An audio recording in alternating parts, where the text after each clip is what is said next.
In general, Chloe Zhao's Hamnet is a faithful adaptation of Maggie O'Farrell's 2020 novel of the same name. O'Farrell is, after all, a credited co-writer on the screenplay. But it does one curious thing the book does not: quote Shakespeare. While the character is mostly referred to as the husband, neither version of the story makes much effort to hide that its protagonist, Agnes, has fallen for and married a young William Shakespeare. It's baked into the premise, which aims to tease out a connection between the death of their son, Hamnet, and Shakespeare writing Hamlet just a few years later. The novel leaves him unnamed in part to underline that this is primarily Agnes' story, but also because throwing his name around would make us think of him as the famous playwright instead of a normal, human character.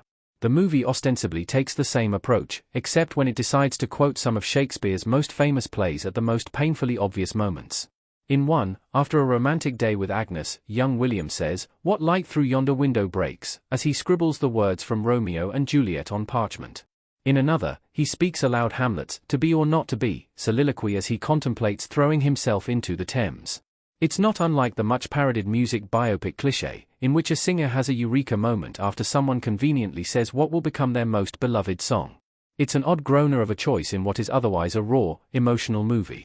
But together with a few other scenes, it plants an idea that becomes the thematic center of Hamnet's ending. In Hamnet, recitation and art have their own power. Hamnet the book builds to a quite moving reading of Hamlet as Shakespeare's way of trading places with his son. At the start of the play, it is Hamlet's father who is dead, and the husband himself performs the character's ghost, a detail that is kept for the film. But Zhao aims to expand on O'Farrell's original idea, and she introduces two concepts to do it. The first comes from Agnes. Early in Hamnet, as we learn about her relationship with her mother, a prayer-like chant she was taught as a child to help her remember the medicinal properties of a certain plant is repeated several times. Most meaningfully, Agnes encourages her brother to say it with her, as if their aim is to conjure her presence with her words. Similarly, when Agnes Hawke dies years later, she teaches her own children how to cast a wish up into the sky and essentially summon him to carry it up to the heavens. Hamnet eventually literalizes this during his crossing over from life to death, when the bird actually appears in the sky above him. This and the herb chant are ways to use ritualistic action or recitation to channel the dead, not literally, but emotionally. It's as if their spirits are still with Agnes, continuing to accompany and guide her through life when called upon. The second comes from the husband, and requires his writing. Hamnet depicts a version of Shakespeare's artistic process that makes his poetry a direct translation of his feelings at any given moment. Selling this necessitates the obvious one-to-oneness of these moments. Romeo and Juliet springs from his own experience of young love, Hamlet from his fatherly grief. Tellingly, before the husband recites Hamlet's soliloquy on the dock, we see him running lines from this play with his actors. He's emotional and harsh when the young man playing Hamlet trips over them, eventually accusing him of only mouthing the words before performing them himself, imbuing them with all the pain that went into their writing. When not merely mouthed, but felt, the emotion that Shakespeare put into those words can be brought back by them. Hamlet's finale turns private grief into a collective experience. The performance of Hamlet that serves as Hamlet's finale brings together these two practices, one each from husband and wife, to create something even more transformative.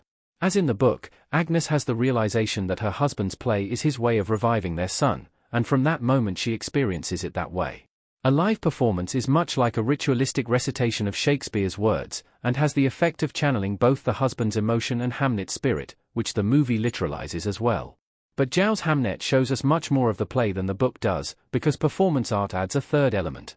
In the book, O'Farrell has let us in on a private significance to Hamlet that only Agnes and the husband would otherwise experience. In the film, the entire audience seems to share it.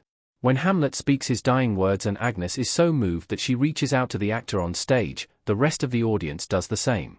The play not only revives the boy and expresses his parents' grief at his passing, but allows people who never knew, loved, or mourned him to feel what it was like. And, in the right conditions, so does Zhao's movie. If you see Hamnet in a packed theater, as Agnes and her fellow theatergoers shed their tears, you may notice yourself or those around you doing the same.